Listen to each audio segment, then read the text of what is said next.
EPA standards for 2027 represent the most significant regulatory overhaul the trucking industry has seen in 2 decades, often referred to as Clean Truck Plan. These rules fundamentally change how diesel semi-trucks are built, tested, and maintained. Here's the breakdown.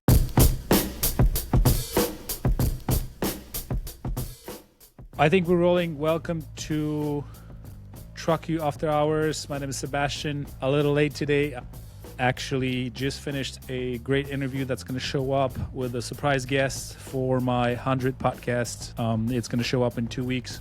So thank you for being here. If somebody wants to hang out and chat, I'll go through some of industry headlines and hang out for 20-30 minutes. So let's talk about trucks. If you guys are looking for trucks or planning to buy semi-trucks, chime in. Let me know if there's anything I can help with, or if you have any questions about buying a truck. And let me know about the music. If anybody can, if it's too loud, say hi. And if you guys can hear me, that would be great. I'm just testing. Yeah, so last time my music was too loud. But all right, let's talk about let me turn off the music. I don't want to make it too loud. There you go. Let's talk about the FMCSA massive CDL mail purge. The DOT and FMCSA have launched a major crackdown on fraudulent training, purging over 500 mails from the National Registry.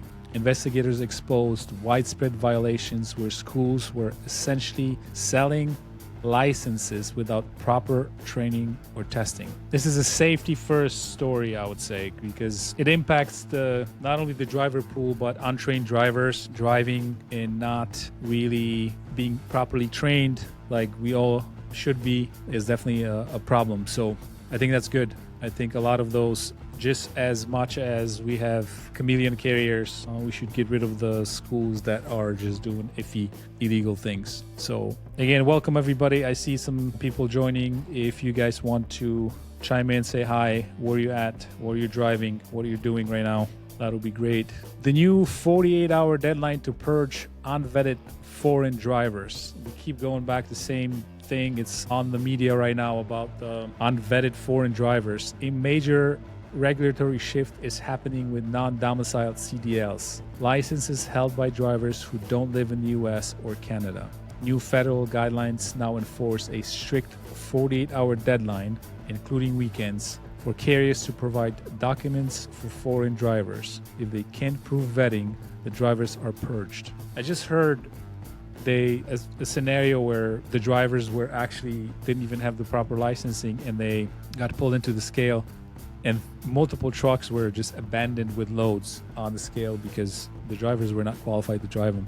So this creates a lot of headaches for everybody, but again, you should definitely be properly trained to operate a vehicle. Detroit rolls out Gen 6 engines for 2027.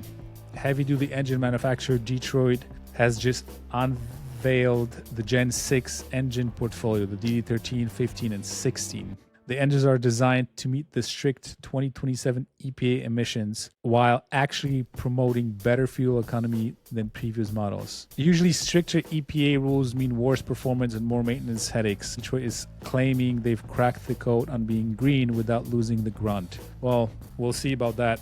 As of right now, I'm still rooting for dropping the entire, unless they did something and I would have to dig in to see what are the 2027 EPA diesel semi-truck standards, because that is something currently that is really messing up carriers and owner-operators. So yes, let's get rid of that. I'm a big proponent of that. Okay, what else do we have today? Trucking spot rates versus intermodal, the great rebalancing. We definitely can feel it. Truckload spot rates are staging a major recovery, holding around 2.8 per mile, $2.80 per mile, while rail intermodal rates are stuck at cycle lows. Just for, in my opinion, for a little bit, I think it's going to hit intermodal as well pretty soon. FreightWave CEO Craig Fuller notes that trucking capacity is tightening due to carrier exits and winter weather, while the railroads are struggling to keep up with the pace of the rate hikes. That is massive. As trucks get more expensive and capacity gets tighter, shippers who move to rail to save money might find themselves stuck with slow service just as truck rates skyrocket. Anybody there? Or am I talking to myself? I don't know, maybe the chat's not working, but I'll just run through some of news that we have, which is the chameleon carrier crackdown. That is something that I really, really support, and I think it should definitely be happening. And chameleon carriers, for somebody that doesn't know, it's just people that are moving assets between multiple MC and DOT numbers. Congress and the FMCSA are intensifying the fight against chameleon carriers, companies that shut down to escape fines or safety ratings and reopen the next day under a new name. Recent high-profile crashes involving chameleon networks have led to a multi-state investigation, specifically targeting networks in Indiana and Illinois. It's a big problem in Illinois. This is the dirty secret of the industry. The bad actors undercut honest carriers on pricing because they don't pay for insurance or follow safety rules, hire illegal drivers without proper licensing, and pretty much operate in a shadow market that's just causing damage to the carriers that follow the rules. All right, I wanted to talk about the 2027 EPA standards because I haven't looked into it yet. So EPA standards for 2027 represent the most significant regulatory overhaul the trucking industry has seen in 2 decades. Often referred to as Clean Truck Plan, these rules fundamentally change how diesel semi-trucks are built, tested, and maintained. Here's the breakdown. The NOx crush. The headline for 2027 is massive reduction in NOx emissions, the pollutants responsible for smog and respiratory issues. Diesel engines must reduce NOx emissions by more than 80% compared to current levels. Wow, that is crazy. Of course, it's going to be more reliable. We figured out the way to be cleaner without derating more. We'll see about that. The limit is dropping to 0.035 grams per horsepower hour. Well, that's a good one. To hit this, manufacturers are moving to next-gen aftermarket systems, including dual dosing SCR. Wow. Injecting DEF at 2 different points, so double trouble. That is crazy. And cylinder deactivation to keep exhaust temperatures high even when the truck is idling. Wow. That is not going to work out. You're adding another DEF doser. You have 2 now for 2027, which means all the issues with DEF, freezing up, crystallizing, double the amount of headaches. That is unbelievable. Monitoring off-cycle emissions, cold starts and idling. In the past, trucks were mainly tested at highway speeds. The EPA found that trucks actually emit the most pollution when they are cold or idling in traffic. That's how diesel works. You gotta be hot. The new test cycle, for the first time, there is a low load cycle and an idle standard. Trucks will now have onboard monitoring that tracks emissions during off cycle, like stop and go city driving. That is going to be so unreliable. And the truck isn't running clean while waiting at a warehouse or stuck in traffic. It's out of compliance. Oh my gosh. Radical extension of useful life and warranties. The EPA is forcing manufacturers to guarantee these engines stay clean for much longer. The useful life of heavy-duty engine is being extended from 435,000 miles to 650,000 miles. That's complete BS. Manufacturers must now provide emission warranties up to 450,000 miles, up from 100,000 miles. Well, you complicate it more, and then you force the manufacturers to give you more warranty. I guess the pricing is going to go up. While this sounds good for the owner, it's a major driver of the price hike. Manufacturers are baking the cost of those extra 350,000 miles of guaranteed repairs into the initial sticker price. Of course. I think that was something that I talked about last week. They were supposed to drop it. I think they're looking into it so this doesn't go into place, but Detroit just rolled it out, so I'm not sure if they're not pausing it. Or greenhouse gas. Anybody, we got some people listening. Can you guys type something in just for test? I don't know if I'm getting a glitch on my chat, or just say hi and say what you're driving. Tesla electric or Nikolas hydrogen is the way to go in the near future. I think so. I think to stop the madness of the emission control and forcing it on carriers and big companies, again, I'm more concerned about small, medium-sized carriers and owner-operators. This is not going to be a good for any of us. But I agree. Tesla, electric trucks, if we can figure out the network, and that is the way to go. You don't have to worry about any of that. All you can focus on is pulling loads and making money. And then you don't have to drive it. It's going to drive by itself. Hey, Mark, Mr. Kanshin, hey. Thank you for commenting, guys. I appreciate you. FP Trucking 4026. Hi, guys. Where are you guys traveling? Are you guys going somewhere? Are you at home? Are you driving trucks? Let me know. The EPA says they aren't mandating electric trucks, but the diesel standards are becoming so tight that manufacturers will likely need to sell a percentage of zero-emission vehicles to balance out their fleet averages. Well, if we can figure out the range on the electric trucks, that is going to be a big deal, because as of right now, I think they're talking about 400 to 500. I don't think we can even reach that, but it's going to be super long time to recharge the truck. So tell me, guys, whoever's on right now driving to Michigan. Mark is driving to Michigan. Mark, tell me what you're driving. Oh, no, don't tell me. You're driving. Don't text and drive, please. I don't want to be responsible for you. You guys should never text and drive. Local Wisconsin driver, FP Trucking 4026. Welcome. Thank you guys for being here and tuning in. I just realized that if you guys are driving, then you shouldn't be texting in the chat. If you're at a truck stop listening somewhere, maybe chime in and come hang out. The pre-buy phenomenon, because these 2027 trucks are expected to be 20,000 to 30,000 more expensive and include unproven complex technology, the industry is expecting a massive pre-buy in 2025 and 2026. We'll see. I think the truck orders went up, but I really hope they drop it. Mark MC5705 is driving a 2023 Volvo. Tell me how you like that truck. Those are pretty good trucks. I always like Volvos. They're comfortable and very.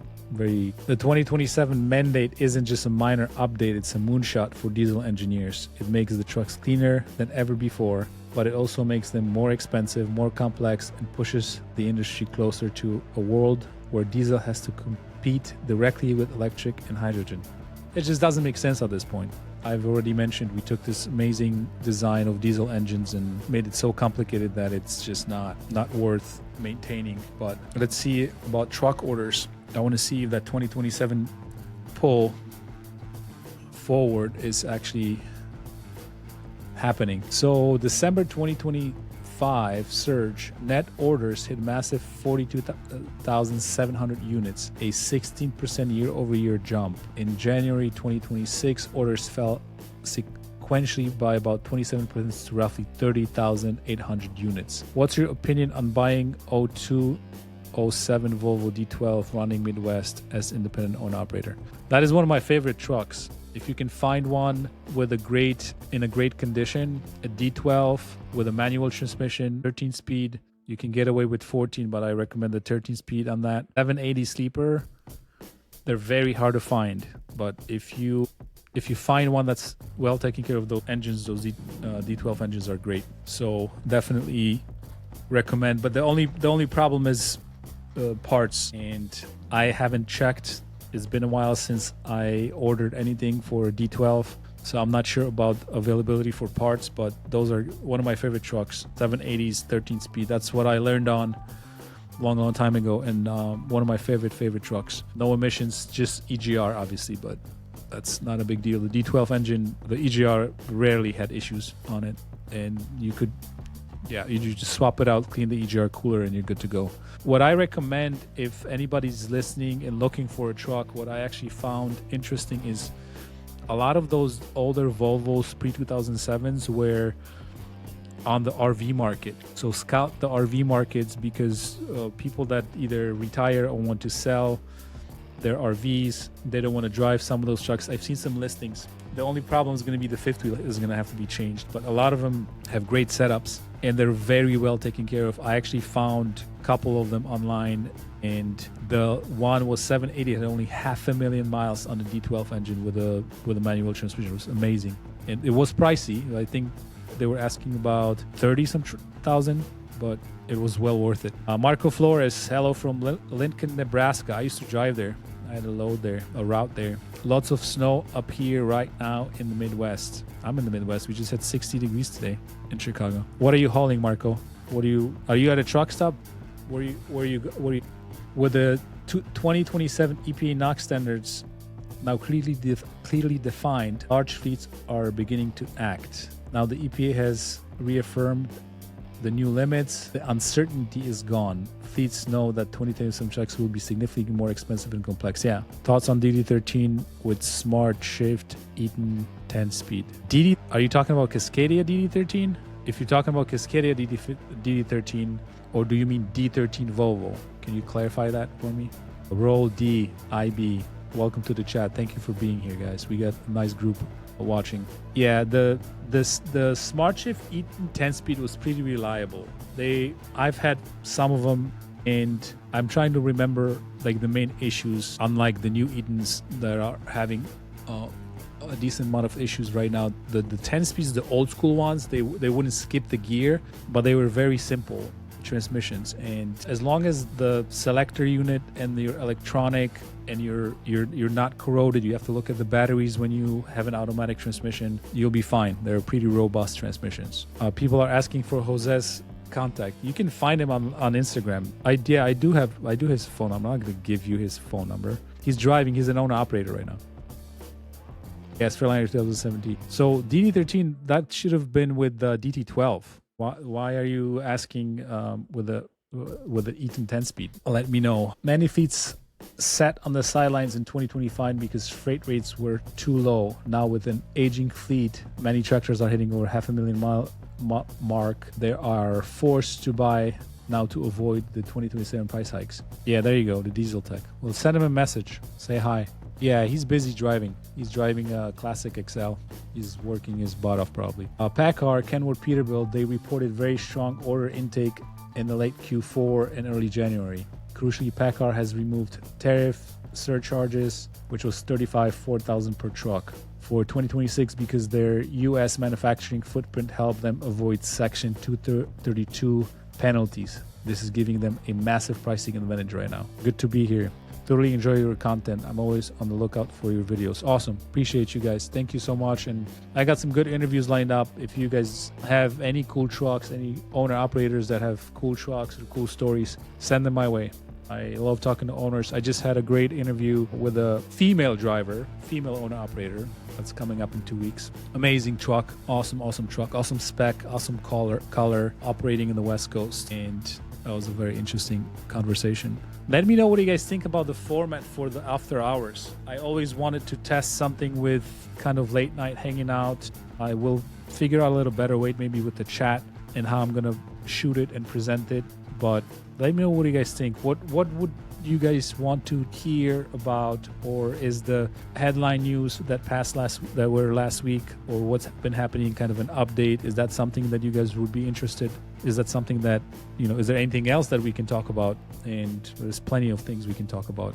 This week was kind of crazy, so I didn't have even guests show up because I forgot it was Thursday already. 2017 Cascadia has Eaton Smart Shift 10-speed. I'm told it's a particular version that has the XY shifter and can be converted to manual. Yeah, they can be converted to manual. They're all transmissions. Not all of them can be converted, but the old ones were just manual transmission converted into manual transmission. So they're the two automatic transmissions. So they're pretty much automated manual transmission. So yes. They were pretty robust. Those 10-speed Eatons were good. The only thing that's going to feel for you is you don't have the skipping gears like you have on a DT12 or an I-Shift, where it's just gear by gear by gear. And I've driven those quite a lot, and they're okay.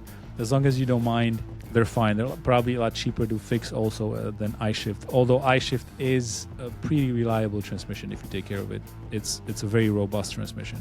And DT12 as well. I think DT12 is on par with I-Shift, if not better. Vocational, what are we talking about here? The segment is getting a massive boost. The dump trucks, mixers is getting a massive boost from AI and data centers, with tech giants spending an estimated $650 billion on infrastructure in 2026. The demand for vocational Class A trucks is arguably stronger and more stable than for standard long-haul sleepers. I see that. I have students in my trucking group in our community, and some of them I'm helping buy them trucks right now for dump work, and that's the rates are pretty good. I see some good things happening there. 2026 isn't a boom year yet, but the wait and see era I think is over. If you're planning to buy a truck before 2027, it's hit. The window is shrinking, and the big fleets are already filling up the order boards. The only thing I was going to mention is that if anybody's looking for a truck, then you definitely want to be extra careful during pre-trips, because all the fleets are extending their life cycles and under maintaining their trucks because of the difficult market last few years. And so be extra careful when you are looking at a used truck. Bring a tech or join my group there. I have a massive list of what to do in pre-trip inspection. That's for free. You can download it and go with that sheet to look at a truck, because there is going to be a lot of hitting the used market since the orders are up on the new trucks. So, but awesome, guys. Thank you so much for hanging out. Appreciate you. Be safe out there. Let me know in the comments if you need anything for next episode, if you have any ideas of what I can bring on, maybe some live guests like we had last week. Check out some of the other ones. It always helps if you guys let me know what I could do better. If there's anything you guys want to feedback, that's all I'm looking for. Thank you guys so much. Be safe out there. I'll talk to you. Have a good night and stay safe.